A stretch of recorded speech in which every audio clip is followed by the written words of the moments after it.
All right, guests, thank you for tuning in today. I'm doing this series, as I mentioned before. Let's see if I can tune myself in a bit more there. On advanced email marketing, my favorite topic. And so today I want to talk a little bit about testing your emails before you send them. Now, when you got a small list, a really small list, this isn't really as big of a deal, especially when you're not a big brand or a big company. But the larger your list gets, the more impact even a small mistake can have. I'm not going to make this a long show again today because I've got a lot of actual testing and email sending to do. But I think that it's been long overdue that I do a little video on some of the more advanced testing. Obviously, when I first got started, here's what I did for testing. I had a commercial email server. We were sending to 400,000 a day, one blast, which is never recommended, to the entire list. And the way we did it was, we literally would, obviously create the email template with a basic editor. Then I would send it to myself. Send it to the boss and to my programmer once in a while when I had time. And the three of us would each kind of take a glance at it the day before, make sure it looked good. It was my job to write the copy and click every single link. I even clicked the unsubscribe. I didn't obviously unsubscribe, but I would click every single link to make sure everything was working perfectly. And every single time I didn't meticulously click every single link, something would go wrong. So I got into the habit of doing that early. So that's kind of base level testing. The next level up testing is to actually use a piece of software like SendCheckit from my colleague, I think his name is Mike Buckabee or Busby, or what's your name, Mike? From the online community there, Michael Buckbee. Yeah, anyway, SendCheckit's one of them. Another good one is called mail-tester.com. But either way, these tools that I just mentioned, what they do first of all, you go to their website, they give you a unique temporary email address, something blah blah blah gobbledygook at their domain.com, and they receive the email on your screen and after you send them a test. And they'll check everything like your authentication, which is whether you look like you're coming from a legitimate sender. If you've got that set up once properly, that's always going to be correct every time. However, from the content side, they'll check for broken links. They'll check for spammy content to make sure you're not using too many words the wrong way. Too many times use of the word free or lots of money or whatever. They'll check for... what else is there? They check to see if your IP address is on any block lists, which is nice to know because obviously if you have an issue with your mailing, you'll know what caused it. They check for valid HTML, which, believe it or not, missing a closed tag or something in your HTML, if you're doing your own HTML, that kind of stuff can happen. It actually does look spammy when you've got bad code. They just check for a number of things, and the cool thing is these apps will actually tell you what to do to fix the problem. They also check for alt tags in your images, which are important for blind people. Obviously, if they mouse over the thing, it'll tell them what the picture is. Anyways, they check for content-based problems. And of course, like I mentioned, the blacklists. So I would say that is the mid-level of, okay, that's testing, okay? Now let's talk about advanced testing. Now, this advanced level testing I'm about to dive into is not for the faint of heart, but if you're blasting really large lists and you want to know where you stand, nothing compares. So advanced level email marketing testing is growing a seed list, or creating your own, or buying one. There's a number of high-end tools out there you can use for seed lists, but my favorites Unlock the Inbox. I'm kind of friends with the guy who helped create it. Him and I chat pretty regularly. But there's other ones out there too. I think Glock Apps has a really nice one as well. But you know, I've kind of stuck with the one that I like, because it also lists the. So maybe I'll skip back a sec. So every single email receiver out there, Gmail, AOL, Hotmail, Yahoo, they all have a specific engine they use to detect spam, which of course as marketers we're trying to get through that so we can get to our prospect, our client, etc. That engine, each one of their engines is slightly different. So for example, AOL's is primarily content based, so coming at them with, you know, penis, Viagra, whatever, is not going to reach the inbox. And Gmail's is primarily engagement based, so you know, if you send the email and it gets hundreds of opens and, you know, almost zero complaints and unsubscribes, actually mainly just the complaints, you know, obviously it'll get through and they'll go, wow, these people really like these. Gmail's also watching for people who put the email in a folder, watching for people who click reply or forward it. They're looking for that kind of engagement. And in fact, the more replies you can get, the better.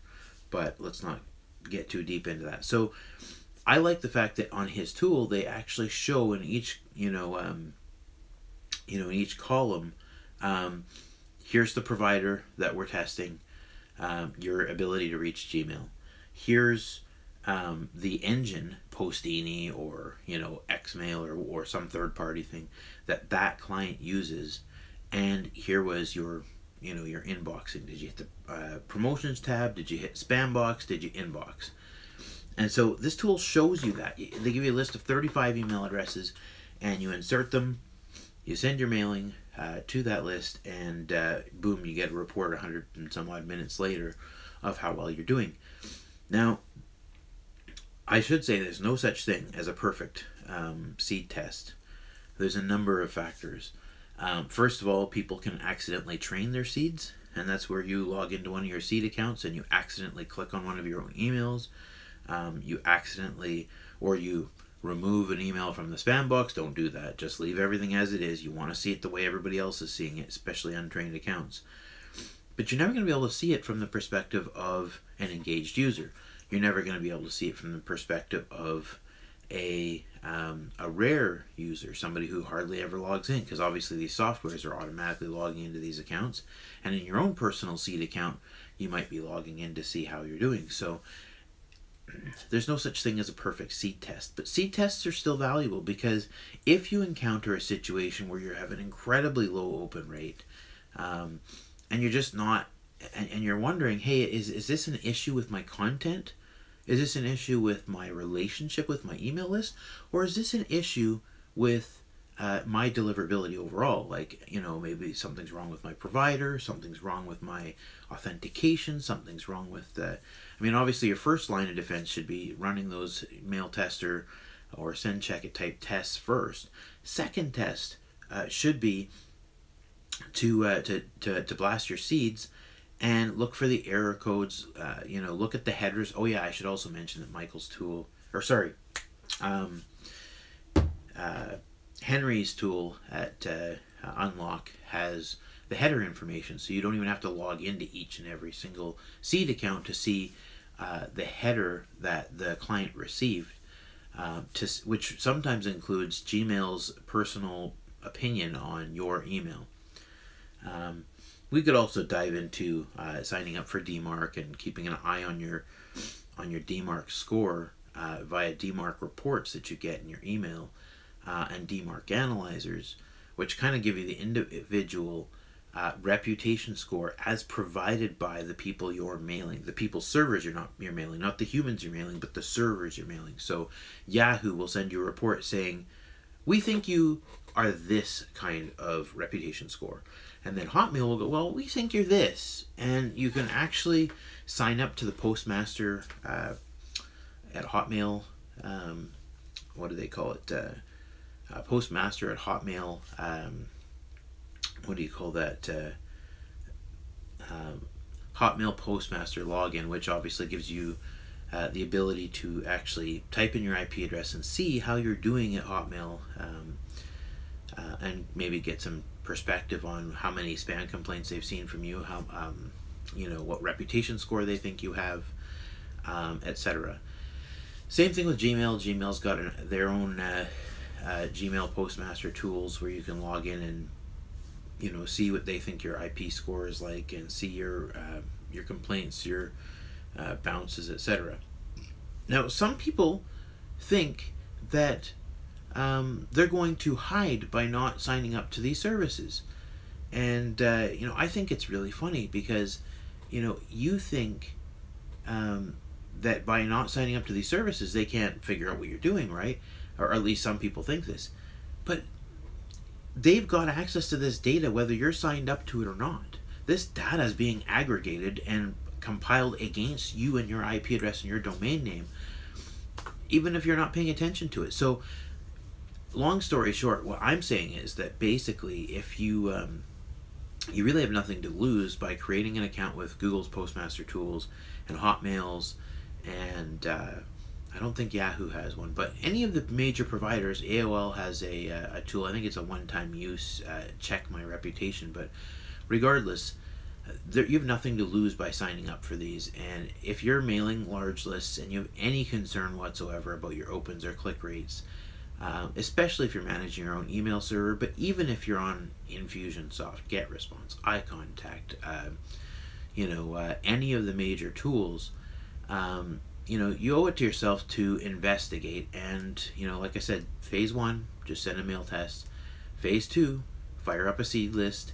Phase 3, actually go ahead and get an account at the major providers, and sign up for something that'll monitor your DMARC reports, so you can get a really good idea of where you stand with these providers.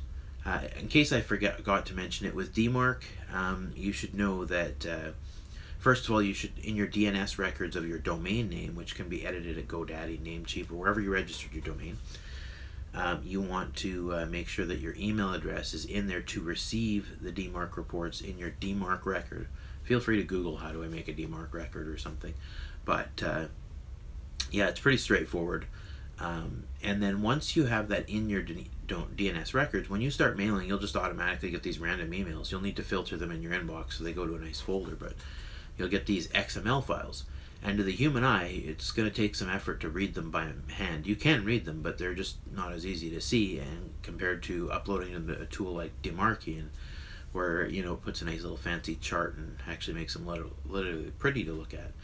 Anyway, yeah, long story short, if you ever wonder where you stand, log into those tools, you know, set yourself up to receive those DMARC reports, and keep an eye on what they think of you. And worst case scenario, you can even email the postmaster at these places, explain the situation, and be able to repair things. But remember, even a 5% increase in your results, in your deliverability, even a 5% increase could be a 5% increase in sales. So till next time, this is the Email Marketing Show, and I'm going to try and do these you know, at least once a day during the weekdays, and kind of give you some juicy tips or advice. So if you like what you're hearing, please add it so in the comments. Let me know. Sign up to www.answerswanted.com's newsletter. You'll find it in either the pop-ups or in the freebie downloads areas of the website. Or you can always email me at info@answerswanted.com. We are the email company. All right, have a great day. Bye.